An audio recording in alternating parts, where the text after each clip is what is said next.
随着瑞宝、辉宝的长大，江爷爷收到的关于爱宝继续哺乳的问题也越来越多。许多姨姨了解到大熊猫在野外1岁半时就会跟妈妈分开，自己独自生活，而瑞宝、辉宝这里此时还没有和妈妈分开，还需要妈妈喂奶。很多人觉得爱宝看起来好可怜，江爷爷解释道，这对大熊猫来说是一个理所当然的事情。其实很多野生大熊猫也有在妈妈身边一直喂养到2岁的案例，所以不用担心。而爱宝体重的稍微下降也属于是正常的，现在爱宝体重是113千克，而爱宝一般体重是在120千克左右，最多是达到了128千克。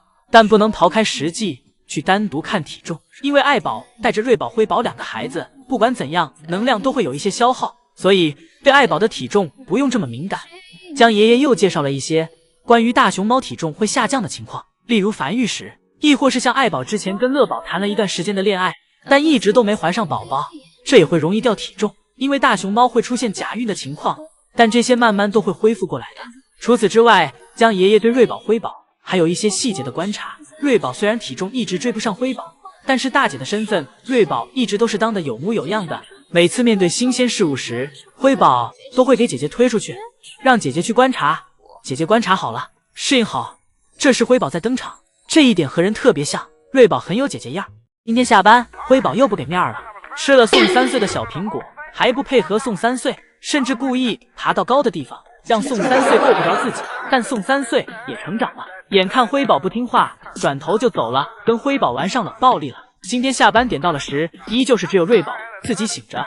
瑞宝爬上小木桩站起身，试图叫醒正在睡觉的辉宝，这是因为宋3岁跟瑞宝谈了报酬。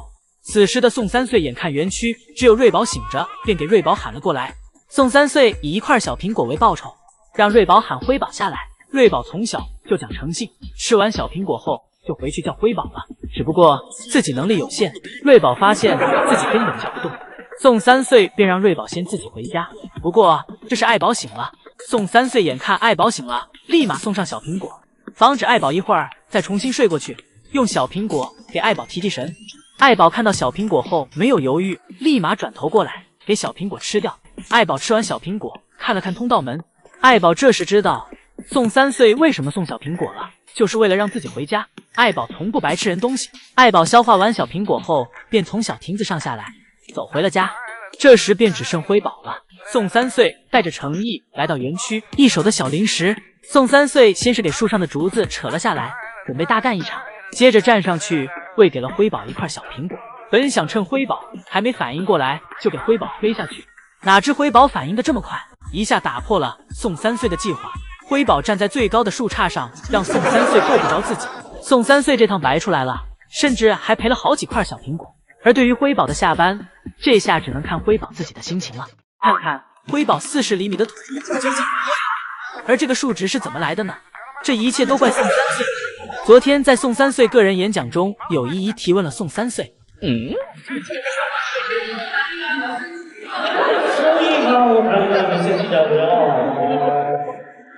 오늘 중에 제가 확실하게 후이바오의 달리기에 대해서 주토피아 카페에 올려드리도록 하겠습니다. 자, 그럼 후이바오 좋습니다. 후이바오 그건 좀 잔인할 수도 있겠다는 생각이 들어서 후이바오만 질문하는 후이바오만. 而到了晚上，宋3岁也信守承诺的将辉宝的腿长发布在了社交媒体上。辉宝表示永宽真是无可。辉宝要上网看看，把这些偷笑自己的姨姨全记下来，还有说自己腿短的姨姨，等着挨个咬你们的腿。今天的辉宝努力撑着自己的大长腿，跟姨姨们示意自己的腿可不只有40厘米长。宋3岁是在散步，辉宝为了让更多的姨姨们能看到自己的大长腿，今天一直都在坚持用这个姿势吃竹子。一会儿出室外时，辉宝就有小脾气了。在妈妈和姐姐回室内时，辉宝这里不想回去了，本来是想整治宋3岁的，但没想到来的是江爷爷。江爷爷抱起辉宝就往通道门口走，辉宝则是用腿锁住了爷爷，表示要让宋3岁过来给自己道歉。江爷爷走了一路，辉宝锁了一路，中途江爷爷还差点被辉宝绊倒。虽然这次没得逞，但辉宝一定会找机会给宋3岁一个教训的。是已经不知道瑞宝第几次不想去室外了，这次江爷爷换了个路子来叫瑞宝。江爷爷带了个小跟班过来，江爷爷走在前面，辉宝跟在爷爷屁股后面。爷孙俩打算合力给瑞宝叫起来，去室外晒晒太阳。将爷爷尝试完，接着让辉宝上，养兵千日，一时将爷爷走去一旁偷偷看着。不过辉宝没太懂爷爷的意思，辉宝以为爷爷是让自己乖乖吃饭的。辉宝像模像样的坐在小亭子上吃起了竹子，将爷爷眼瞅自己这兵带的不行呀，只能自己亲自上场。不过在那之前，将爷爷先是拿出手机记录了一下辉宝这自己乖乖吃饭的模样，同时一边夸赞着辉宝真是真。不过辉宝这吃饭习惯不像爱宝，而是像乐宝，因为辉宝喜欢吃竹筋，乐宝也是喜欢吃竹筋，而爱宝则是喜欢吃竹叶。辉宝吃的是真香，姨姨们越看越觉得有食欲，将爷爷实在抵挡不住辉宝的可爱了，转身走回房间，给辉宝带了一块胡萝卜过来，顺便趁机揉一揉辉宝。这画面可爱的不得了。一会儿将爷爷走了，辉宝在这里吃的也差不多了，自己起身给自己换了一个位置，然后拿起竹子继续吃。辉宝给自己换到了小床上的树墩上，而瑞宝这里就这样一直睡。辉宝这小坐姿，一边手拿竹子，一边脚蹬小树，悠闲得很。就在辉宝舒舒服服的吃竹子时，爱宝回来了。爱宝这趟在外面可坏了，小床上的胡萝卜都没着急吃，而是先来到饮水盆前喝了些水。等解决完口渴问题后，爱宝折返回了小床旁，将奶爸准备的胡萝卜给吃掉了。要是再晚点被辉宝发现了，胡萝卜就危险。辉宝昨天因为雪霸占了自己的小亮台，选择了退。今天辉宝再出来时发现这雪还没走，辉宝索性直接睡在了雪上。大熊猫睡在雪上就像是人类睡在棉花上一样，满满的包裹感。而昨天因为时间原因，乐宝园区没有来得及造雪，今天爷爷们就给乐宝的园区也安排上了。爷爷们是打算让宝家这个冬天充分享受四季分明的感觉。而此时永宽龟缩在通道门口，笑得很是甜蜜，看得出永宽也想要融入进去。今天瑞宝出门后就和妈妈一直在雪地里干饭，而辉宝这里出门就直接上树上睡觉去。辉宝什么时间什么地点都不会耽误了自己睡觉。瑞宝这里吃饱后开始在园区找事儿干。昨天永宽给爱宝堆的福宝的雪人今天还没有融化，瑞宝走上前抱了抱福宝姐姐。姐妹俩虽然是亲姐妹，但从出生后彼此都没有真正意义上见过。而乐宝这里园区所有的草地都被覆盖了，只剩下了这还未出长成的南川宝。爷爷们看到乐宝给其当成了巧克力棒，一根一根变少的样子，后悔没给南川宝这里的雪覆盖的厚一些。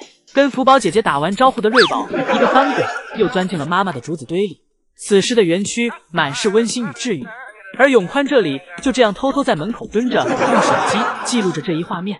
瑞宝看到永宽有点孤单，主动走到永宽身边，打算去陪陪永宽。谁知瑞宝刚过来，永宽就给门关上了。宽格局小了，辜负了瑞宝这赤诚的内心。不过永宽回去后，很快就给通道门打开了。瑞宝率先走了回去，打算去自己空调房里睡觉去了。爱宝这里有自己的想法，爱宝要把这些竹子吃干净再回去。而在永宽的不断呼唤下，辉宝这时也醒了。这趴在雪上睡觉，还是没有在室内的空调房里睡觉舒服。辉宝丝滑的从小树上滑了下来，下来后的辉宝感觉到肚子有点饿了，先是吃了点竹子才往回走的。而永宽就在门口一直等着。永宽害怕辉宝吃2口，转头又爬回小亭子。不过辉宝这次并没有，而是吃了几口后就乖乖往家走了。